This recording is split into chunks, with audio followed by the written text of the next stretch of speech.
Middle east India की तरफ खींचा चला आ रहा है। वैसे तो हम जानते हैं इंडिया बहुत बड़ा कंट्री है और सबसे बड़ी बात ये कि बहुत बड़ी मार्केट है, और इतनी बड़ी मार्केट को ज़ाहिर है हर कोई चाहता है कि वहाँ पर वो भी इन्वेस्टमेंट करे, उससे फ़ायदा उठाए। ये देखें, एक होता है कि आपको जा के कन्विंस करना पड़े, एक होता है कि आप कंपनीज़ खुद ही फैसला करें, और ये मैं बेंगलुरु के अंदर इन्वेस्टमेंट कर रहे हैं। एक वक्त था कि सऊदी प्रिंस जो है वो यहाँ पे आके कहता था कि मिस्टर प्रेसिडेंट, मैं पाकिस्तानी सफ़ीर हूँ आपका सऊदी अरब में, ठीक है ना। और आज आज वो आपसे मिलने का रवादार नहीं है। कि जो यूएई और सऊदी अरेबिया हैं वो हम देख रहे हैं कि बहुत तेज़ी से इंडिया की जानिब खिंचे चले जा रहे हैं। आप इस रीजन को क्लोजली स्टडी करें तो इंडिया के बड़े स्टेक्स हैं इस रीजन के अंदर, ख़ास तौर पे मिडिल ईस्ट में।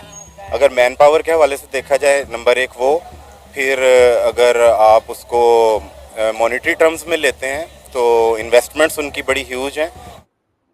अब सारा सऊदी अरब, जिसमें पर्टिकुलरली सारा middle east, particularly Saudi Arabia and UAE जो है, वो ये कह रहे हैं कि हमें इंडिया के अंदर पैसे लगाने हैं। There is no other country, neither Bangladesh no Pakistan, जहाँ पे वो कहते हैं कि इंडियन स्टार्टअप्स। अक्सर जो बिजनेसमैन इन्वेस्टर आते हैं वो किडनैप हो जाते हैं, जिस वजह से जो भी बिजनेस, जो भी कंट्री है, वो उससे कुछ बेहतर सिचुएशन। मुझे अच्छी तरह याद है जब हम बचपन में थे या स्कूल लेवल पे थे, हमें ये बताया जाता था इंडिया में गुर्बत बहुत है, वहाँ पे वॉशरूम नहीं है, वहाँ पे लोग झोंपड़ियों में सोते हैं। आज उन्हीं लोगों के लिए हम कह रहे हैं, उनके साथ तो कंपैरिजन बनता नहीं। ये फैसले लेने पड़ते हैं। दोस्तों, अरब देशों की भारत में बढ़ती इन्वेस्टमेंट देख पाकिस्तानी मीडिया बौखलाई हुई है। अब हाल ही में सऊदी अरब की एक कंपनी भारत में 850 मिलियन यूएस डॉलर की इन्वेस्टमेंट ला रही है, और ऐसी ही हजारों इस्लामिक देशों की कंपनियां भारत में इन्वेस्टमेंट करने के लिए मर रही हैं। यूरोपियन, अमेरिकन, चीनी, जापानी कंपनियां तो भारत में इन्वेस्टमेंट कर ही रही हैं। साथ ही इस्लामिक देशों की भी अलग अलग सेक्टर की कंपनियां आए दिन भारत में अपने फंड अनाउंस कर रही हैं। पूरी दुनिया की सैकड़ों बड़ी बड़ी कंपनियां भारत में मिलियन बिलियन में अपनी इन्वेस्टमेंट ला रही हैं, और दूसरी तरफ पाकिस्तान है जिसे चीन के अलावा कोई एक फूटी कौड़ी भी नहीं दे रहा। भारत में आ रही बिलियनों डॉलर इन्वेस्टमेंट देख पाकिस्तानी मीडिया रो रही है और कह रही है कि इस्लामिक देश जिन्हें पाकिस्तान में इन्वेस्टमेंट करनी चाहिए, वह यहाँ छोड़कर काफिरों के देश भारत में इन्वेस्टमेंट करते हैं। और पाकिस्तानी मीडिया इस्लामिक देशों को नसीहत देती है कि उन्हें ऐसा नहीं करना चाहिए, बल्कि पाकिस्तान में अपनी इन्वेस्टमेंट लाना चाहिए। इसकी भी टांग खींच के उतारे।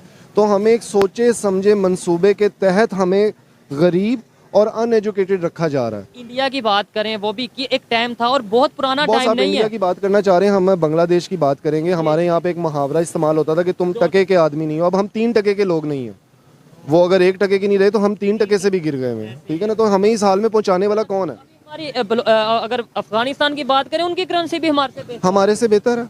और हम इंडिया से बात करें, वो जाहिर बात है इंडिया की बात तो अब बहुत आगे चली गई, लेकिन मैं उनकी फॉरेन पॉलिसीज की बात करने वाला था। उनके जो फॉरेन मिनिस्टर सर, उनका फॉरेन मिनिस्टर पूरे इंटरनेशनल दुनिया में खड़े होकर कहता है कि इंडिया के मुफादात के लिए हमें किसी से पूछना नहीं पड़ेगा। वो यूक्रेन की जंग के अंदर वो न्यूट्रल रह गए, जबकि हमारी यहाँ पे एक नेशनल पॉलिसी बनी कि हम इसकी मजम्मत नहीं करेंगे, लेकिन हमारे एक साहिब हैसियत, साहिब इक़्तिदार लोग थे, उन्होंने मुखालफत की, उसकी रशिया की मुखालफत की, जिसकी वजह से हम तेल से, गैस से, इन चीज़ों से महरूम रह गए। जो बेहतरीन वक्त था, क्योंकि ऑयल प्राइसेस कम हो गई थी, उस पे भी अगर आपको 30% लेस मिल जाता तो ये इन्फ्लेशन यहाँ पैदा ही नहीं होनी थी। पेट्रोल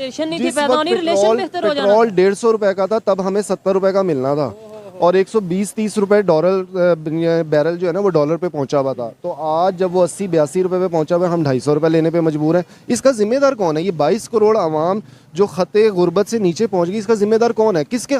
दोस्तों, पाकिस्तान ने काफ़ी कोशिश की कि हम इंटरनेशनल इन्वेस्टर्स को कन्विंस करें, पर्टिकुलरली अरब वर्ल्ड के ममालिक को। अब सऊदी अरब जो है, वहाँ पे एक asset manager, heads financial private capital group है, जो कि इंडिया के अंदर तकरीबन जो है 750 मिलियन के जो फंड्स हैं वो लेके आ रहा है। ये देखें, एक होता है कि आपको जा के कन्विंस करना पड़े, एक होता है कि आप कंपनीज़ खुद ही फैसला करें, और ये मैं बेंगलुरु के अंदर इन्वेस्टमेंट कर रहे हैं। अब सारा सऊदी अरब, जिसमें पर्टिकुलरली सारा middle east, particularly Saudi Arabia and UAE जो है, वो ये कह रहे हैं कि हमें इंडिया के अंदर पैसे लगाने हैं। There is no other country, neither Bangladesh no Pakistan, जहाँ पे वो कहते हैं कि इंडियन स्टार्टअप्स इंडियन स्टार्टअप्स जो है they are known as a growth capital है, ठीक है जी, वहाँ पे होना ही होना है। ये रियाद बेस्ड ग्रुप है जिसकी मैं आपको बात कर रहा हूँ। इसके तकरीबन कुछ $6 बिलियन के इनके एसेट्स हैं। ये अगले 3 सालों के अंदर ये पैसे लगा रहा है। अब देखें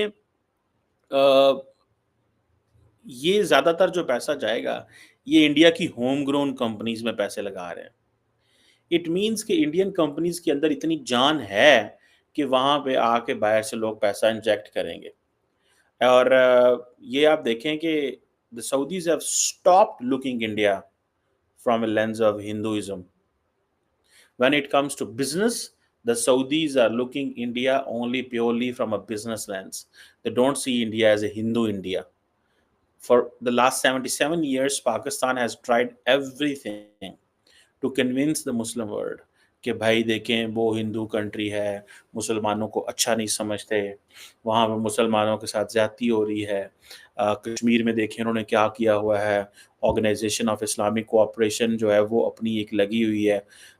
लेकिन at the end of the day एक होता है सऊदी गवर्नमेंट, एक होता है सऊदी प्राइवेट सेक्टर, ठीक है जी। अब ये $750 मिलियन जो वो लगा रहे हैं, ये इसमें से कुछ पैसा उन्होंने पहले ऑलरेडी लगाया हुआ है, ठीक है। और टोटल $1 बिलियन है, लेकिन कुछ 350 मिलियन जो है वो इंडिया की प्राइवेट इक्विटी कंपनीज के अंदर लगाएंगे, ठीक है जी। और कुछ दो सवा $200 मिलियन ऑलरेडी वो 2017 से जो उन्होंने अपने ऑपरेशन शुरू किए। सो ये 750 मिलियन मतलब एक हफ्ते में इतना पैसा आ रहा है। So why are they coming? It's only the opportunity. ठीक है, 10 साल पहले 15 साल पहले इंडिया के अंदर ये अपॉर्चुनिटीज नहीं थी। अब एक there is a full range of entrepreneurs, पूरी की पूरी कंपनीज हैं, मतलब बिल्डिंग्स खड़ी हो गई हैं टेक्नोलॉजी के हवाले से इंडिया के अंदर।